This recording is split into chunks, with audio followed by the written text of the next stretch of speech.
All episodes of A Trial by Podcast are for informational and entertainment purposes only. Much to their parents' dismay, neither host is a lawyer, journalist, or investigator. Just two people with microphones and Wi-Fi. All actions discussed are alleged, and all parties are innocent until proven guilty in a court of law. For the full legal mumbo-jumbo, check the show notes. The morning of June 27th, 1995 was seemingly a normal morning for Amy Coons, who was the producer of the local news show KIMT-TV in Mason City, Iowa. That is, until she got to work and her anchor, Jodi Huisentruit, didn't show up. Now, this was pretty unlike Jodi, as she was a pretty reliable employee. But it wasn't the first time. When you have to be at work so early in the morning, sometimes you sleep through an alarm. So Amy called Jodi to wake her up. And according to Amy, Jodi sounded groggy on the phone, but she said she had overslept and she was running to the car and she would be there as soon as she could. However, she never arrived. Police were called to her apartment complex where they discovered disturbing evidence in the parking lot near her car.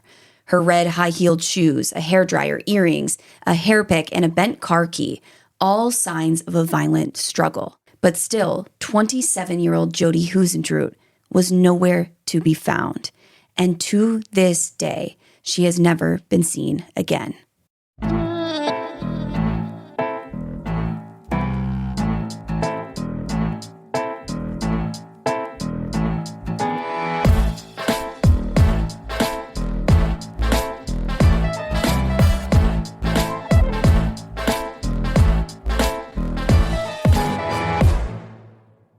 Welcome back to the pod, everybody. I am your host, Kelsey, and today is going to be a solo episode. I do not have a guest host for today's episode. I'm playing a little bit of catch up here. So I think we're going to get pretty much right into the story today. And boy, do I have an interesting one for you guys. Today we are talking about the disappearance of Jodi Huisentruit, and this is one of the most disturbing disappearances that I've ever researched, just because it happened so quickly. If you listen to the little summary that I always do in the intro, you know that the time frame in which she disappeared was so short. And it's one of those things where it seems like there's a lot of evidence in this case, right? There's a lot of stuff found on the ground. We're going to talk about what was found in her apartment. And yet this has never been resolved. Jodi is still missing to this day, more than 30 years later. And her family, her loved ones, her friends, they have no answers on what happened to her. So I think this is not only an intriguing case, but it's such an important one. And I hope that you guys, are interested in this story. Share it with people that you know, because we cannot forget about Jodi. We can't forget about these people who have been missing for decades. It doesn't matter how long they've been missing for. Their families deserve answers. And whoever is responsible for what happened to Jodi they deserve justice. And I mean that they deserve consequences, punishment for what they did to Jodi. I'm going to start on the morning of June 27th, 1995. It's about 4:10 in the morning. It's quiet. We're in Mason City, Iowa. And this is the kind of town in Iowa where, nothing bad ever happens, or, at least that's what people think. Now, this day, Jodi was scheduled to give the morning news broadcast, which started at 6 a.m. Like I said, she's one of the main news anchors for KIMT-TV in Mason City.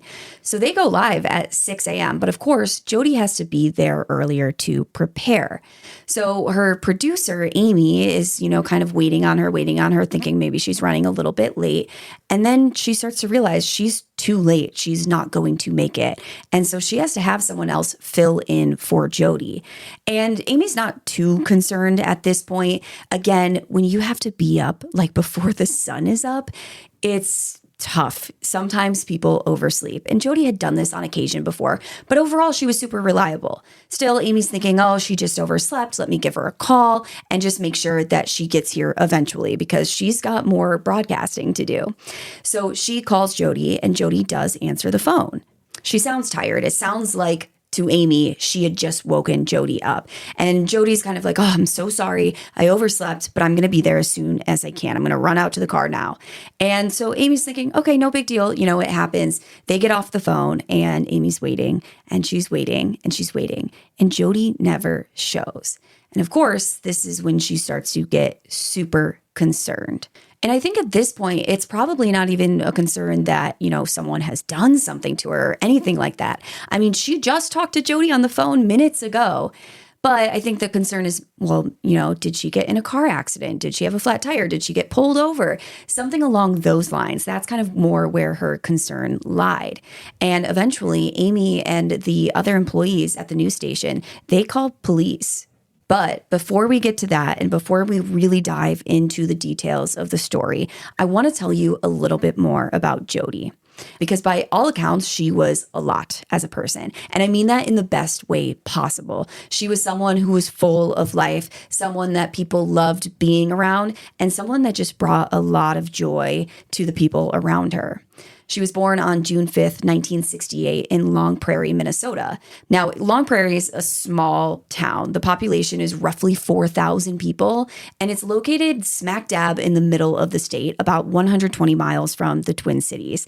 So it's kind of a rural area, again, very small town, and she just had a really normal life growing up.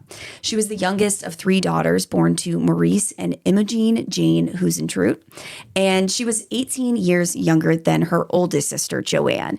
So it is a little bit of a different dynamic, I think, growing up with siblings that are, you know, literally 18 years your senior. They're old enough to be your parent. So really for Jodi, even though she had sisters, she kind of grew up as an only child in terms of like day-to-day home life because her sisters were so much older than her. They were kind of out of the house as she was growing up. Now, sadly, Jodi's dad died when she was just 13 years old. And anyone who has lost a parent, you know, first of all, I'm so sorry for your loss. But we all know that this is a very, very tough thing for a child to go through. And for Jodi, it was, but Jodi was resilient and she was determined to have a good life. She was just full of life. And this was a struggle that she had no choice but to push through at such a young age. Now, her friends that she grew up with in Long Prairie describe her as the type of person who was kind of at the center of every room, but somehow she made every single other person in the room feel like they were the most important one there. Everyone said that when Jodi spoke to you, you would have thought that you were like Beyonce, pretty much. They didn't use the term Beyonce, but you know what I mean. Like you were the most important person she's ever talked to. Now, she also had a nickname, which I found this nickname hilarious. Her nickname was Focus, which is just a really unique nickname.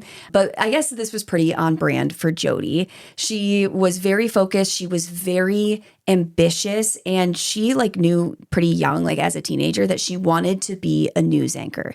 And to me, this kind of tells me that she was someone who had tenacity from a young age. And I don't know about you guys, but I didn't have that when I was a teenager. I was just goofing off with my friends and I was like, I'll worry about the future when I get there, But that wasn't Jodi. Jodi was focused on building a really good life for herself. Now, according to her best friends, Stacy Steinman and Kim Feist, she gave everyone in her circle ridiculous nicknames back. And she demanded, they all demanded that they use each other's nicknames. So she also had a second nickname, which was the Jodester. And so she would sign all of her cards to her friends as your Jodester, which I love this. If you guys remember the episode we did about Marie Adler, if you haven't heard that case yet, it is a really, really interesting case. But my friend Emmy, who I grew up with, she was my neighbor down the street. I've known her since I was born. Her nickname is the Emster. So I love a stir nickname. Now, Jodi was also an athlete, and she was a serious one at that. Again, her nickname is Focus, so we know she takes shit seriously. She started playing golf in the 3rd grade, and by high school, she was a pretty accomplished player. She was part of the Long Prairie high school team, and they won the Minnesota State Class A golf championship in back-to-back years, so 1985 and 1986. She also played basketball. She was the co-captain of the team and softball, and she served on the student council. And somehow, according to her golf coach, on top of all of this, she was also the class clown. So the girl does it all. Now, after high school, she enrolled at St. Cloud State University and she studied mass communications and speech communication. And she graduated with a bachelor's degree in 1990. Even in college, she was focused. She was grinding. She co-anchored the student-produced St. Cloud Daily Show, and a faculty member who worked with her specifically recalled her standout work in broadcasting coursework. So this was her calling. She knew it, and she was proving it throughout the years of school. Now, even though she was so focused on broadcasting, this actually wasn't her first job out of college. Her first job out of college was as a flight attendant for Northwest Airlines, which I don't think that airline exists anymore. I've never heard of it. But she was based in Boston, and she would take flights to Japan, to Europe, to Hawaii, and she got to see the world doing all of this. And the whole time, according to people that knew her, she had a line that she liked to say. She said she wanted to be, quote, on the air, not in the air, end quote. So yeah, she was having a good time. She wanted to see the world. She wanted to have these experiences, but still her ultimate end goal this entire time was, again, to be on the air and not in the air. She wanted to be a broadcaster, and she just had this, she just knew what she wanted. I feel like at such a young age, I feel like I didn't know what I wanted to do with my life, my career, professionally until I started this podcast, really. I was like, oh, that's it. But, at that time, I don't know how old I was when I started this podcast, probably 27 or 28. So, I think what a blessing for her to know so young that this was her calling. Now, because of this, she didn't stay in this job as a flight attendant very long. Broadcasting was the plan, so she started climbing the ladder the way that everyone does in TV news. She started slowly in small markets, and she worked terrible hours with shitty pay and, worked all the time. She's working while the sun is down. She actually started, her first job in broadcasting was at KGAN in Cedar Rapids, and she then bounced up to KSAX in Alexandria, Minnesota. And then she finally landed at her final job, KIMT in Mason City, Iowa in 1993. Now, KIMT was a CBS affiliate serving northern Iowa and southeastern Minnesota. It wasn't really the Twin Cities. It's not network, but it was real. She was a real morning anchor on a real TV news show called Daybreak. So it wasn't the end goal of where she wanted to be in her career eventually, but it was the first step to making that happen. And she was doing it. She was making her dreams happen. And she was good at it too. Everyone could see it. She was kind of like a local celebrity in the community because of the Daybreak show. Her coworkers, trying to describe her, used words like effervescent. She was just this person that everybody loved, and they loved working with her. One colleague described her as, quote, your cup of joe in the morning, end quote, like Jodi will wake you up. She had a Minnesotan accent, and she was actively working to smooth that out because apparently when you're a news anchor, they don't really want you to have an accent, which is interesting because I feel like technically everyone has an accent. But yeah, she was working to smooth that out. She was going to be the best that she could possibly be. And for her, while she has to work on the accent a little bit, the charisma that you need to have in front of the camera, she had that naturally. And I feel like that's so important. I think that's something that is really, really difficult to teach. The ambition, the personality, the vivaciousness that you need for a job like this, those are inherent traits that I feel like if you really are going to be super successful, you kind of have to have them innately. And Jodi did. Now, at the time of her disappearance, Jodi's 2-year contract with KIMT was about to expire. She had been quietly shopping herself to bigger markets, kind of trying to take the next step in her career. And she had actually interviewed at Care 11 in Minneapolis. So she was exploring opportunities everywhere. She was looking at opportunities in Florida and Arizona, and she kind of had one foot already out the door of Mason City by the time of her disappearance. And not because she didn't like her life there or like her job, but because she was 27 and she wanted to experience new things. She wanted to move up the corporate ladder, and she was going places, and she was about to kind of take that next big step. Now, the day before she disappeared was June 26th, 1995, and she spent most of that day at a Mason City Chamber of Commerce golf tournament. So basically, they had the tournament, they're spending the day outdoors, there was a dinner afterwards, and it was the kind of day that it seemed like she really enjoyed. Now, she left the country club shortly before 8 in the evening, and she made a quick call to a friend in Mississippi around 8:24 p.m. Then, according to a man named John Vansice, who was a friend of Jodi's, she came over to his house to watch a videotape.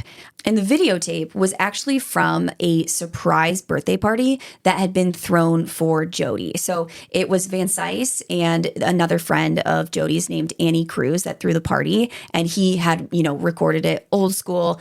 And so this was the first time that they were going to sit down and watch the tape together, relive the moment, which, like, I don't know, some of you guys are probably too young. Like, you've just always had iPhones and things where you can immediately watch videos back. But this was like exciting when I was a kid to like watch back our home movies and stuff like that after parties. And it was kind of an event. It was a type of thing, you sit down and you do it together, like as if you were watching a movie.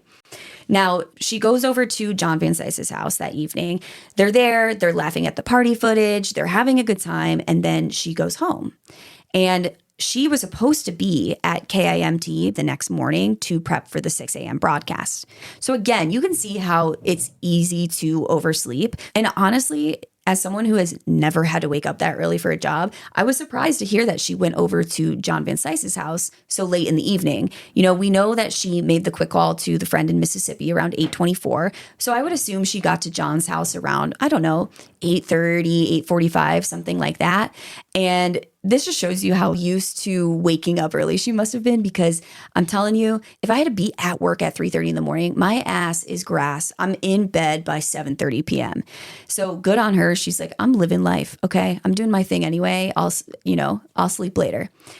But of course we know that she did oversleep the next day. So at around 4:10 a.m., and I want to be very clear about some of the timestamps here, it depended on what source I was reading. There's a lot of like different timestamps on like when this call was made, when exactly she was supposed to be at work, when someone went to check on her. So I put the timestamps in that I found most commonly, but I do want to make it clear that there's conflicting sources on the exact time. But yeah, so around 4:10 a.m., KIMT producer Amy Coons, who I was speaking about at the beginning, she's calling Jodi's apartment. Jodi's answering. She's like, oh my God, I overslept. I'm going to be there. I'll be on my way. And she's thinking that she's still going to get there in time for that 6 a.m. broadcast to start. But by 6 a.m., Jodi still hadn't arrived. So Coons went ahead and anchored the broadcast herself, filled in for Jodi herself. And here's the other thing is, as it's getting closer to the 6 a.m. broadcast, like 5:30, they keep calling Jodi's apartment and she's not answering the phone anymore. So you can see how they're expecting her, like they think, okay, she's already on her way if she's not answering the phone. But the thing is Jodi's apartment was only about 5 minutes away from the station. So once they call her, she doesn't answer, and then she's still not there half an hour later. They are starting to get concerned about her. So after the morning news broadcast ends at 7 a.m., they are kind of talking about what they're going to do next. And by 7:13, they do decide to call the Mason City Police Department to do a welfare check on Jodi. And I think everyone, her coworkers and even the police, they were expecting maybe her car broke down. Maybe she got in an accident. Maybe she had slipped and fell, or she hurt herself or something like that. But they did not expect to find a scene that pointed at foul play. But that's what they did find. They found her red Mazda Miata, which was still parked in the apartment parking lot. The car key was in the door lock, bent. And I don't know if you guys have looked at your car key lately. That's tough to do, to bend a key. Now, again, it's not broken from a fall. It's not just like the key, the head of the key came off the blade or anything like that. It is stuck into the car door and bent. And it's the kind of thing that, the way I picture it, is like someone has their key stuck in the door and they are ripped away from it so harshly and so quickly that the key bends because they're still holding on to the key head so hard. Now, around the car, which, by the way, she had just bought this car weeks earlier, and she was so excited about this car. She loved that red Mazda Miata. But anyway, around the car, scattered on the pavement, were red high heels, her blow dryer, a bottle of hairspray, and her earrings. I know it might sound odd that she had her hairdryer with her, but again, she's a news anchor. So a lot of these news anchors, and I know this because a girl I went to high school with is a news anchor. I don't know her very well, but she posts TikTok videos. If you guys want to check out her stuff, her name's Madison Tromler.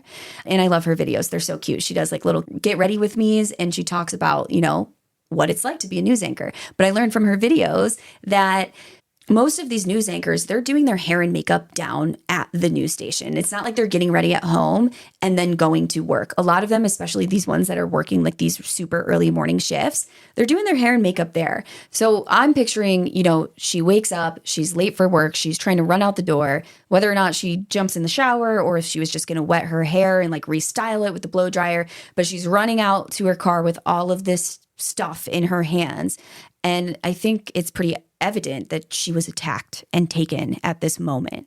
Now, a neighbor did later report hearing a scream around the time that Jodi would have been walking to her car that morning. And that witness was not the only one. At least 3 neighbors told investigators that they heard screaming that morning, yet not a single one of them called 911. And I think it's one of those things, guys, it's understandable. You hear a scream, you're like, what was that? That was a little weird. And you kind of wait and see, and you don't hear anything else. And so you just assume everything's okay. But this was a situation where it wasn't okay. Now, horrifically, there were also drag marks in the parking lot leading away from the vehicle. And I couldn't find exactly like what these drag marks looked like or what they were from. Like, I don't know if they were maybe rubber from her shoes or anything like that. But it doesn't seem like it was blood or anything like that. I think that would have been specified. I just couldn't really find any information on exactly what these drag marks were from. Now, there was, according to a separate witness, also a white Ford Econoline van that was seen idling in the parking lot around the same time of the kidnapping. But the van was never conclusively identified, and it was never conclusively tied to Jodi's disappearance. Like, no one saw Jodi being put into this van or anything like that. People just remember seeing the van. Now, by that afternoon, Mason City Police had launched what would become a massive multi-agency search. The FBI came in. The Iowa Division of Criminal Investigation came in. There were rescue teams that covered the surrounding countryside searching for Jodi. There were divers and police dogs working the Winnebago River behind Jodi's apartment complex. They searched, and they searched, and they found nothing. Jodi Huisentruit was gone. Now, one more thing about the physical evidence that investigators noted but didn't get a lot of attention in early reporting was a palm print, which was found on Jodi's car. So this is talked a lot about later in the case, but in the early days of searching, it wasn't really discussed widely because, of course, this takes time. You have to have a print to compare it to. But of course, they've never found anyone. They've never found who this palm print belongs to this day. And that palm print is, as CNN's Caroline Lowe put it years later, that palm print is, quote, the great frustrating unknown at the heart of this case, end quote. Because I think it's relatively likely that that palm print belongs to whoever took Jodi that morning. And it's one of those things that's so frustrating. All we need is to compare it to someone in order to get a conviction in this case and to find out what happened to Jodi. And it seems so simple, but it's not easy to get there. How do you find out who that person is to get that palm print from them and compare it? But I want you to sit with this scene. This is a horrific scene. Imagine this being your family member and hearing about this scene. Imagine this is your sister and you get a call that they found your sister's car. She was just rushing out the door to go to work. Someone had just talked to her minutes before, and they find your sister's car that she just bought. She was so excited about, and the key is bent in the door. There are drag marks going from the scene. Her high heels, her hairspray, her blow dryer. This is all scattered in the parking lot. People heard her screaming. 3 neighbors at least heard her screaming, and no one called for help. No one went outside to help her, and she's gone. And you have no idea where she is or what happened to her or who took her. It's like something out of a horror film. And I'm not saying that to be cruel. I want you guys to humanize this situation. This is a person. This is someone's sister. This is someone's daughter. This is someone's loved one. And this scene is just horrific in a really unique way. I think part of that is how obvious it is that something horrible happened to her, that someone took her. but also how little evidence there is to point to what happened and who did this. Now, over the years, Mason City Police have conducted over 1,000 interviews in this case. 1,000. It's a lot of interviews. They ran at least 2 separate federal grand juries. Neither resulted in an indictment, and don't worry, we're going to get to those grand juries and who they're about. But they've coordinated with the FBI, the Iowa DCI, private investigators, journalists, and a literal nonprofit organization that was founded called FindJodi.com. And this was started in 2003 specifically to keep this case alive, to keep Jodi's name and her photo in the news. There were multiple different national television programs that covered the case over the years. There was Unsolved Mysteries, there's America's Most Wanted, 48 Hours, 2020, Dateline, The Nancy Grace Show. But yeah, this is a really highly covered case. And it seems like there's still not a ton of information that's been able to be extracted from the public. Now, in 2018, on what would have been Jodi's 50th birthday, the Find Jodi team put up billboards across Mason City bearing her face and the words, quote, "Someone knows something," end quote. And it's true. Someone out there did this to her. Someone out there, at least one person, knows. But I would imagine that this is the kind of thing that weighs on somebody. And I would imagine that more people know what happened here, or at least have an idea of what happened, even if maybe they've never been told who did this or why, but they know the person who did this and they know they were acting weird after, and they have an idea, but they can't really get themselves to fully believe it. So they've never said anything. And those are the people who I beg, whether it's in this case or any other unsolved case out there, please, please, please go to the police with your suspicions. Suspicions matter. They really do. And this case makes me think about the case of Stacey Colbert, whose case we covered. I don't remember what episode number it is. I think maybe 40 something, maybe 47. I would have to go back and look. But Stacey Colbert, she went missing in Columbus, and it seems very obvious that people know who did this to her, and just no one's coming forward with the information needed to charge that person with her murder. And these cases break my heart. So if what I'm saying right now is hitting home for you for any case out there, please go to the police with your suspicions. It is their job to vet them. And if you have suspicions about someone who is innocent, you do have to trust the justice system to get to the right conclusion. Now, I want to be clear, because we're going to start talking about the suspects in this case, the persons of interest, these indictments that I mentioned. But I do want to be clear about this section of the episode. No one has been officially charged in this case. And there's a lot of online rhetoric that's like, oh, this person definitely did it. This person definitely was involved, or they know, and whatever. But that's online rhetoric. In reality, no one has been named a suspect in this case by law enforcement. So I'm going to talk about persons of interest, people that investigators looked at closely. But I am not pointing fingers at these people as being the person who did this to Jodi. I'm giving you information on the history of this investigation. Okay? Thank you. And I'll probably add some of my personal opinion and read on it. Okay?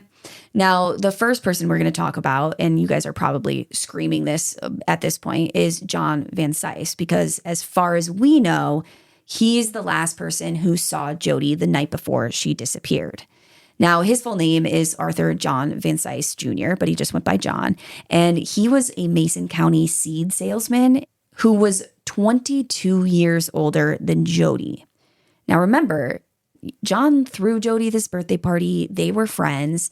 And by his own account, he says he was one of Jodi's closest friends, which is a little bit, I think, unusual for a 27-year-old woman to have a nearly 50-year-old man as one of her closest friends. I don't want to say, there's anything wrong with it or it's never happens. I have a handful of friends that are older than me. I can think of one of my friends. I have friends maybe in their early 40s. And I think the older you get, the wider age range that you kind of associate yourself with. But he seemed very close to Jodi, very attached to her. And this is one of the things that people point to as, was he too attached to Jodi? Now, he claimed that he loved her like a daughter. He actually named his boat after her. I only read that in one source. It was called A Current Affair and it was listed on the findjodi.com. So allegedly, he named this boat after her. However, he didn't paint it on the back of the boat, which is what people normally do. But I just think that it is interesting. I think naming your boat after one of your friends, despite the age difference aside, it seems a little bit romantic in nature, just in my opinion. Like if someone did that for me, I would be like, they fucking love me. They're in love with me, right? But yeah, so remember, according to John, Jodi had come to his house the night before she disappeared to watch the video from her surprise party. And he has consistently maintained that he last saw her that evening when she left his house and went home, and that he had nothing to do with what happened to her, and he had not seen her after that. He did take a polygraph shortly after her disappearance and reportedly passed this polygraph. But what's weird about his story is that he says Jodi came to his place to watch this video.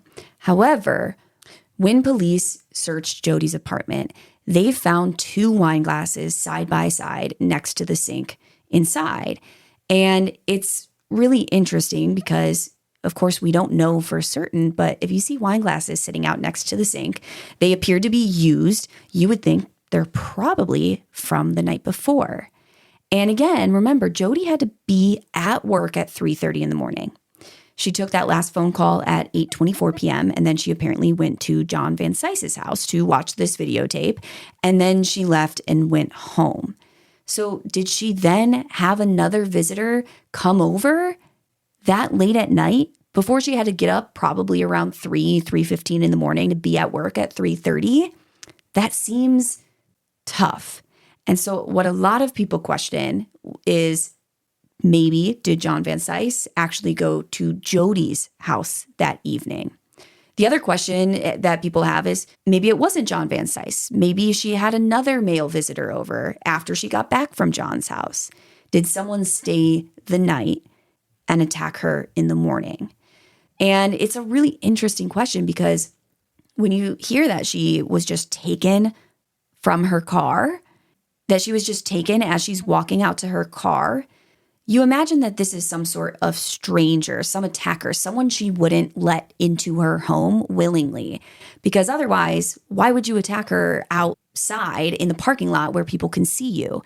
You know, if it's someone that she would let into her home, why wouldn't they attack her in her home or in their home or wherever it may be? And with that, there started to be a lot of questions about, was this someone who knew her, or was this a stranger? Was she targeted? And here's the thing about Jodi is you have to remember, she was a local celebrity. She was beautiful. She was this young newscaster. And, you know, at the time, they didn't have the internet and all of these things. There weren't like Instagram models out there. Like Jodi was pretty much like the OG Instagram model. People loved her. And this came with a lot of adoration that was sometimes good and sometimes bad, sometimes a little bit scary for Jodi, especially adoration from men. She had actually reported some stalking behavior from an unknown person. So specifically, she said that she was out for a jog one day and there was a black truck following her. It does sound like she reported this to police, but nothing really ever came of it. And she never made any more follow-ups to this report. Like she never reported seeing this same black truck again or anything like that. But it was a scenario that spooked her. And when it comes to the possible stalker or someone targeting her, to me, that's kind of where my mind first goes when I hear about this scene in the parking lot at the car. Again, I just question, if someone would be let into her apartment willingly, why would they attack her outside? It's hard for me to believe that this is someone that she let stay the night, and then she's getting up, she's late for work, she's rushing to her car, and they decide to attack her in that moment. But of course, that is a theory that people have, and I'm not saying it's impossible. It just seems like a little bit of a stretch to me. Not saying that this wasn't someone who knew Jodi personally. Maybe it was. But the whole, someone stayed the night and they woke up in the morning together and then they attacked her in the parking lot. That seems really odd to me. I think it's possible that maybe she did have a visitor the night before. Maybe it was even a male visitor, like people theorize. But I still think it's possible that she could have had a male visitor who has not come forward for some reason, and a stranger still attacked her in the parking lot that day. And the reason that people speculate that this was a male visitor when they're talking about the wine glasses, did she have someone over the night before? They specifically think that this was a male because when police searched Jodi's apartment, they noted that the toilet seat was up. Of course, Jodi was a young woman who lived alone. It's unusual for a woman to have the toilet seat up. So again, people are putting together these context clues of, okay, the wine glasses, the toilet seat. Someone must have been there the night before. But there are, other reasons that the toilet seat might be up. I would say, maybe if she had just cleaned the toilet, maybe she left it up. Still, for me, I feel like after I clean the toilet, I put down the seat and the cover personally, but everybody's different. Another theory that I've heard people discuss is maybe she drank too much that day. She had been at a golf outing that day. If those wine glasses were from the night before, maybe she drank too much and she was vomiting in the toilet, and that's why the toilet seat was up. And another podcast that I heard cover this case, and I think it was Crime and Coffee Couple, which is a fantastic podcast. I believe it was them. I remember them debating back and forth of like, when you puke, do you guys put the toilet seat up or do you puke through the seat? And it was a really funny debate. So I'd love to hear, you guys let me know in the comments. Do you puke with the toilet seat up or do you leave the seat down and you puke through the hole in the seat? I just want to know. And if you're wondering what I do, I'm pretty sure I put the toilet seat up. It's been a while since I've thrown up, but I'm pretty sure I put the toilet seat up. And yeah, weird, like which is cleaner? I don't know. But yeah, here's the thing, guys, is about the wine glasses, the toilet seat is, yes, these are clues. This is evidence. We should be paying attention to this, but I don't know that this necessarily proves that someone was there. I do think it points to a male visitor being there. Like if I had to bet my life on it, to me, it sounds like there was a guy there the night before they were drinking wine together. And of course, if that is the case, whoever this man was has never come forward and said, yes, I was there the night before and we were drinking wine together. So that's suspicious to me. Again, this doesn't prove that someone was there, but like it kind of seems like it. And if you were there drinking wine with her and you had nothing to do with this, why wouldn't you come forward and say that that was you and make it clear that that has nothing to do with her disappearance instead of letting investigators focus on this? I think it's odd. And I think that if someone was there, it's possible that he had something to do with this. But again, I go back and forth because I'm like, it's weird. Why would he wait until the next morning and follow her out to the parking lot? And so where my mind goes is, well, maybe he didn't wait until the next morning and follow her out to the parking lot. Maybe something happened. Maybe they got into an argument. Maybe this person, made some sort of sexual advance that was denied. And maybe Jodi made him leave. And maybe he left the apartment and waited outside for her or came back in the morning and was waiting for her in the parking lot because he knew that Jodi would not let him back into the apartment after whatever had happened the night before. And again, this is all conjecture, but for me, if we're going to say that those wine glasses and the toilet seat being up are connected to whoever did this to Jodi, in my mind, that is the scenario that makes the most sense. Am I saying that's what that is? No, I obviously have no idea. But the whole, someone slept over and followed her into the parking lot, I just think that's a little bit of a stretch. It doesn't fully make sense to me why someone would do that. But with all that being said, we're back at John Vansice because a lot of people speculate, was this man that people believe may have been over the night before, was it John Vansice himself? And did he go to Jodi's instead of her going to his place? Or did he go there with her after they were at his place? But of course, John says no.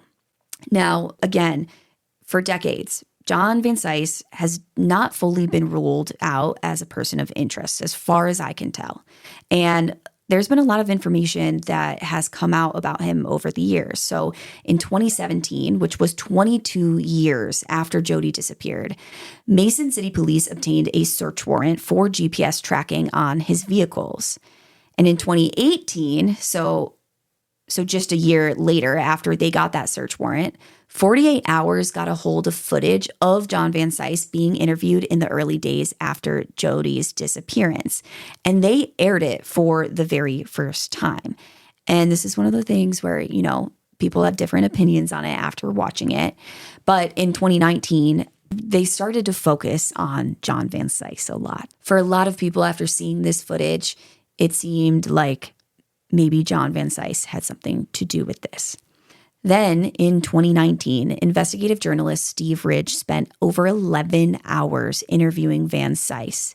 And this was the first journalist that Vansice had ever agreed to speak with. And according to him, it's because he was sick of the speculation. He wanted to clear his name of any wrongdoing.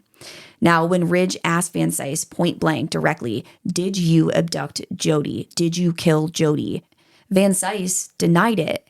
But Ridge said in his own words that he wouldn't tell the public what conclusion he had drawn from that conversation.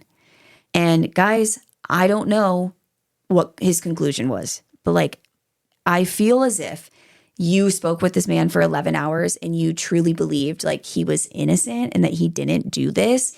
And, he's been treated as a suspect by the police and the public for, almost 3 decades.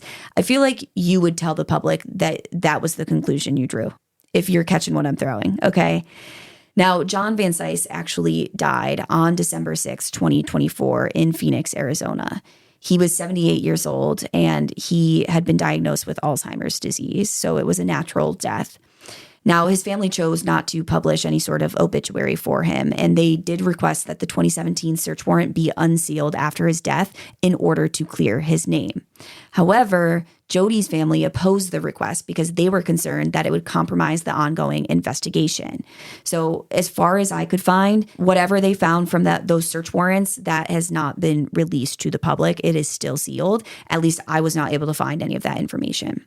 Now, we are going to talk about a few more suspects and theories, but John Vansice is really the one that the public talks about as if he's the one. He did this. And of course, we don't know if that's the case or not. And I know you guys are going to want to hear my opinion on this. And my opinion is I don't know. I don't know if this man is responsible. However, I do think a man almost 50 years old being very close with a 27-year-old woman that he apparently kind of followed around and doted on, and he named his boat after her, and he threw surprise parties for her. It makes the hair on the back of my neck stand up. I find that unusual. I find it odd, and I don't know if inappropriate's the right word because she's 27 years old. She is an adult. Her frontal lobe is fully formed, but it seems to me very clear that he had some sort of romantic interest in her. And from everyone who knew Jodi, there was no romantic interest on her part. She had no romantic interest in him. And so do I think he did this? I don't know. But do I think that seems like a possible motive? This unrequited love? Possibly. And I do think it's very suspicious that he was the last person to see her alive. And yeah, it's just the wine glasses and the toilet seat. And it's just, those two things together are hard for me to ignore. It does seem like someone was there the night before. And if they haven't come forward, then I think it's most likely probably because they were involved in this. Now, another suspect that police looked into was a man named Tony DeJuan Jackson, who was 21 years old in 1995 when Jodi disappeared. And of course, he lived in Mason City, Iowa as well. And he actually lived just 2 blocks from the KIMT television studio. Now, in 1997, he was charged with raping several women in the Minneapolis-St. Paul area, and he was convicted. So he is a convicted serial rapist. And the connection between Tony Jackson and Jodi's case really came from 2 different directions. So first, in 1998, Jackson reportedly confessed to his cellmate that he had killed Jodi Huisentruit, and he had buried her near a farm in Tiffin, Iowa.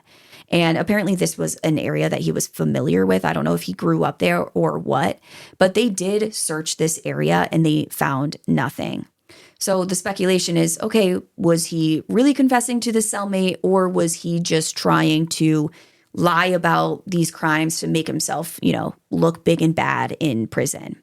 The second direction that this connection is coming from is from a former Woodbury, Minnesota detective, Jay Alberio, who had worked the Jackson rape cases. And of course, Jodi's missing persons case, which Jodi went missing before Jackson is arrested for these rapes. So as he's working this case, this detective knows all about Jodi's case, her disappearance. This is one of the biggest stories to happen in the area ever. And so it's something that for detectives, it's in the back of their minds as they're working other cases. And he believed that Jackson matches the profile, like the psychological profile for someone who might have watched Jodi on TV, started to, understand her schedule. She's on the 6 a.m. news. She's probably got to be there earlier. And maybe he was the one stalking her. Now, I couldn't find any reports of what type of car Jackson drove or anything like that. So I don't know if he drove a black truck or if the detective is trying to say that, oh, maybe this is a separate stalking case or whatever it may be. But according to the detective, he kind of thought, Jackson just seemed like a possibility, someone that should be looked into this case. Now, Jackson's ex-girlfriend, she actually bore a very noticeable physical resemblance to Jodi. And again, for the investigators, they thought, okay, this is all kind of adding up here. They had broken up shortly before Jodi's disappearance. And according to the ex-girlfriend, Jackson had become violently unstable after their breakup. And she just said he kind of snapped in a way that she had never really seen before. And so for detectives, they're thinking, is this what did it? Is this what made him snap? Is this breakup with this ex-girlfriend and Jodi looks like her and he starts stalking her and whatever it may be. But that's kind of really where this theory when it comes to Jackson ends. There's not really any actual evidence pointing to him. And while he may be considered a person of interest, he has never been officially named a suspect in this case. Another person of interest in this case is a man named Christopher Revac.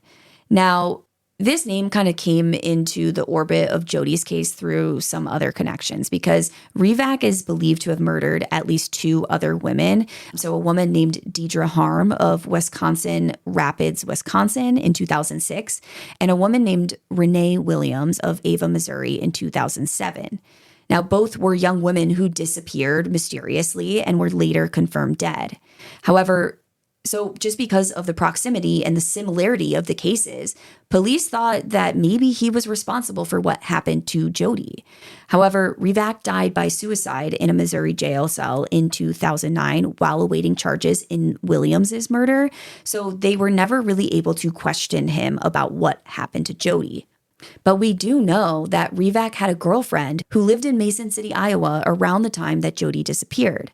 So investigators in Mason City told Douglas County Sheriff Chris DeGase, who investigated the Renee Williams case, they told him that Revac may have had a connection to someone who lived next door to a friend of Jodi's. So this is one of those things where it's like, okay, it seems while he was never convicted of the murder of Renee Williams because he died while awaiting those charges, it seems like this guy is most likely a murderer. And now there are some very loose connections to Jodi, who has gone missing. Of course, we're going to look into him. However, what's really interesting that I read, because again, I have not seen that Hulu docuseries yet, but what I read online about it is that the documentary implies that the person who may have lived next door to Revac's girlfriend or a friend of Revac's girlfriend may have been John Vansice. Again, that is all allegedly, that is all speculation. I have not read anything to confirm that to be a fact, but that's kind of what it sounds like they are implying as a possibility. Now, we've also got another person of interest named Brad Millerburn. And this is kind of the newest name on the public radar in terms of this case. And he is actually the ex-husband of Jodi's childhood best friend from Long Prairie. Her name is Patty Niemeyer. Now, again, I read that in the Hulu docuseries, Niemeyer, her friend, is the one that's kind of coming forward saying that she believes that her ex-husband matched the unreleased police suspect sketches and may have had involvement in Jodi's disappearance. And these sketches were just of a man who was seen in the area at the time. It wasn't like anyone saw a man taking Jodi. It was just Well, we did see this guy outside. So that's what these sketches are of. And again, they haven't been released to the public. But, Jodi's childhood friend says that they look like her ex-husband. Now, Miller Burned, the ex-husband, he lived approximately 3 hours from Mason City at the time that Jodi disappeared. And to me, this seems like a really tentative connection. This seems really wishy-washy to me based on the information that I was able to find about Brad Miller Burned. Why would he want to take Jodi? What would the motivation be? Was it sexual? Was it anger? Was it, to get back at Patty? I couldn't really understand that. But there must have been something. There must have been something because I read that a property in Minnesota that was searched by police in October and November of 2024, according to the Hulu docuseries, it was adjacent to the house that Miller Burned had previously owned. So it's unclear why that property was searched or what connection was there, but people speculate that because it's so close to where Miller Burned lived that maybe they were searching for something in Jodi's case. However, nothing was found at that property, or at least I couldn't find any information about anything being found at that property. And Miller Burned has never been charged with anything, and his connection to the case, to me, it seems very loose. I will say, I mentioned it because, again, I read that it's mentioned in this new docuseries. There is nothing there that is very convincing to me that this man is involved. But again, I haven't watched the docuseries and I'm not sure, but I thought he was worth mentioning still. Now, of course, there's no trial to report in this case. There has been no arrest. Nobody has been charged. But what we kind of have in lieu of a trial section of the episode is the two separate federal grand juries that convened to investigate Jodi's disappearance. Two of them. And neither of them returned an indictment. And what's frustrating about these grand juries is the specifics of what was presented to them, to the grand juries. All of those details remain sealed, which is standard practice.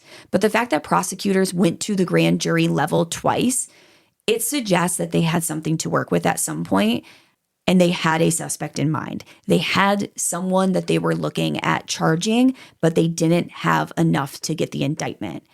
Now, if I had to fucking take a stab in the dark and guess who that was, at least for one of them, if not both, I would guess that this was for John Vansice. Of course, this doesn't mean John Vansice is guilty or anything like that. That's just my guess based on the amount of evidence they have against him versus these other three suspects that we talked about that seemed like, again, very, very loose connections to Jodi and her case. But still, we don't know if it's for Vansice. And there's a lot that we don't know about this case. There's a lot that remains sealed. And I think the police are probably doing that for a reason.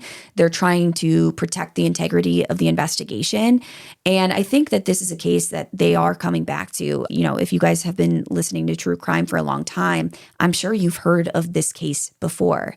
And it's a frustrating one because it seems like we just missed what happened. Like we just missed it. She was there, she was on the phone, she was on her way to work, and then so quickly, someone took her. People heard the screaming, people heard this happening, and within hours, police were on the scene investigating, and it was just missed, it's one of those things where if only we had gotten there a little bit sooner.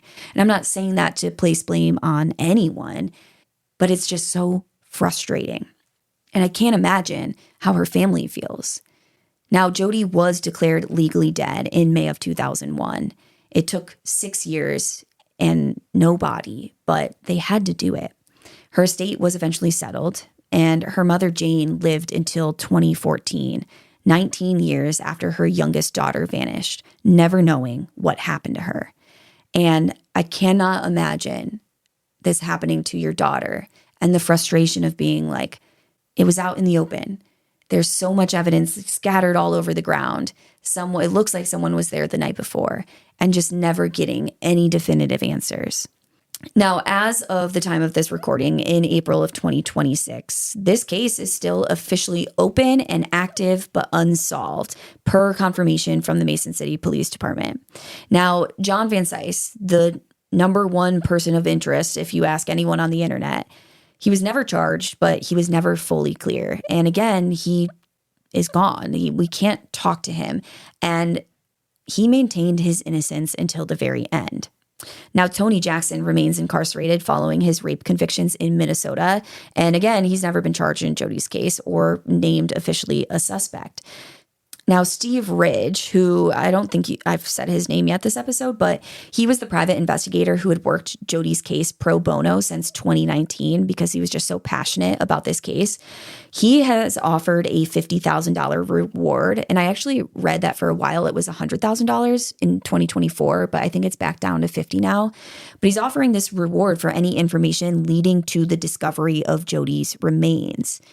As of late 2025, that reward was still active. So I believe it's probably still active to this day. But that was the most recent update that I could find. Now, according to Steve and just his opinion on this case, he has narrowed his personal suspect pool to about 4 people. And he personally believes that this was a crime of jealousy and passion and that was the motive, specifically connected to some sort of new romantic relationship that Jodi had entered. Apparently, she had started dating some new guy about 10 days before her disappearance. And from what I've read, this man seemed to have been cleared. He was never a person of interest, according to the police. It seems more like what Steve Ridge is saying is that he thinks someone else probably did this in reaction to her dating this new guy. And I'm calling him this new guy because I wasn't even able to find this man's name, which again tells me that I don't think police ever believed him to be a person of interest in the case. Now, that nonprofit I mentioned earlier, findjodi.com, does remain active. So they have a website, they fund billboards, they coordinate tips, and they work alongside law enforcement and private investigators, trying to keep this case active and trying to keep Jodi's name in the media. Jodi's family and friends also founded the Jodi's Network of Hope Foundation, which has given away over $40,000 in scholarships since 2005. And they did this as a way to honor her life through education because Jodi, again, her nickname was Focus. She was ambitious and she believed in the work of showing up, of learning, of bettering oneself day after day and building a beautiful life for oneself. Now, I think unsolved cases are such important stories to tell because we need to keep these stories alive in order to hopefully one day get answers. But I'd be lying to you if I told you that I love telling these stories. I find them frustrating. I find the lack of answers frustrating and difficult to convey. And there's a lot that I keep coming back to with this case. The fact that Jodi just woke up on a normal June morning, she's late for work, she's kind of stressed out, and she's on the phone. She's on the phone with her producer. I'm coming, I'm sorry, I'm on my way. And she just grabs her stuff and runs outside. And in my opinion, someone must have been out there waiting for her, whether it was someone she saw the night before and drank wine with, or it was a random stranger. I'm not 100% sure. But I think someone was out there waiting for her. I think someone planned this, and I think this was carefully orchestrated. And the idea of someone sitting in the parking lot that early in the morning, maybe the sun's just coming up when this happens, and just taking her as she's fighting to get into her car. Like that bent key tells me she was fighting to get her car door open so she could get away from this person, and she wasn't able to. And the fact that that someone, whoever did this, has been out there for 30 years while everyone who loves Jodi has been begging for answers, that makes me sick to my stomach. Now, one thing I read a lot about when I was researching, who Jodi was as a person, a lot of people said that Jodi always wanted to be famous, and that's why she wanted to be a news anchor. She wanted to be on TV, and her dream was to be like on a national station. Like, I don't know if there was anything specific like Good Morning America, but she wanted to be on a national news show, and she wanted to be famous. And I think that's something that, nowadays with like the internet and Instagram, sometimes people like to act like that just automatically has a negative impact on the person or the personality. But I think for her and for what she wanted her career to be, being famous just meant success. I don't know that it was necessarily about being famous, but it was about being famous as a news anchor is a sign of major success. But this was something that she knew she wanted from early on. She knew it when she was in high school, and she was on her way there. She had the talent, she had the drive, she had the charisma, the personality, the work ethic. And, she was waking up for those absurd early morning call times that would have scared off anyone less determined. Like, let me tell you, those early morning call times, 3:30 a.m., I couldn't have done it. And she had that nickname, Focus. And I just feel like she lived up to that. And she wanted to be famous for her work. She wanted to be famous for being a broadcaster. And what breaks my heart is that she is famous. She is, most people, I think a lot of people out there know her name. And I hate that this is how that happened for her, because she deserved so much more. She deserved to make it to work that day. She deserved to make it to a national news show, and she deserved to live out her dreams. She had put in all the work needed, and she was getting there. And someone ripped that away from her. And I think that there are people out there who know what happened to her. Again, the person who did this to her, maybe they're no longer with us, or maybe they are, maybe they're still alive. But I personally believe that even if that person hasn't gone around telling people what they did, I just think that the people close to them probably have an idea. So if that is you, if someone if you know anything about this case, please call the Mason City Police Department's tip line at 641-421-3001. So again, 641-421-3001. You can also submit tips on findjodi.com. Now again, Steve Ridge's reward is $50,000, and it is real. So if you know something that can lead detectives to Jodi's remains, you will get $50,000. Okay? And I if that's what it takes to motivate you to do the right thing, damn, you're kind of a shitty person, but it's never too late to do the right thing. So do it. Get your $50,000. But also, I would hope that if someone had that information, they wouldn't need to be paid for it. They would just do the right thing. Now, apparently, that's not how the world works. But yeah, that is the story of the disappearance of Jodi Huisentruit. And in my opinion, it's a frustrating story. I think it's heartbreaking. And, her sisters are still out there with no answers. They've lost their parents. They've lost their little sister, and they deserve answers. So I really, really hope that one day I'm going to report back to you guys that this case has been solved. But until then, I will keep an eye on it. So thank you for listening. Please tell someone about Jodi's story, or share something online, whatever it may be. But we need to keep her story alive and out there in the media to make sure that this investigation stays active. But with that, I think court is adjourned for the day. Bye.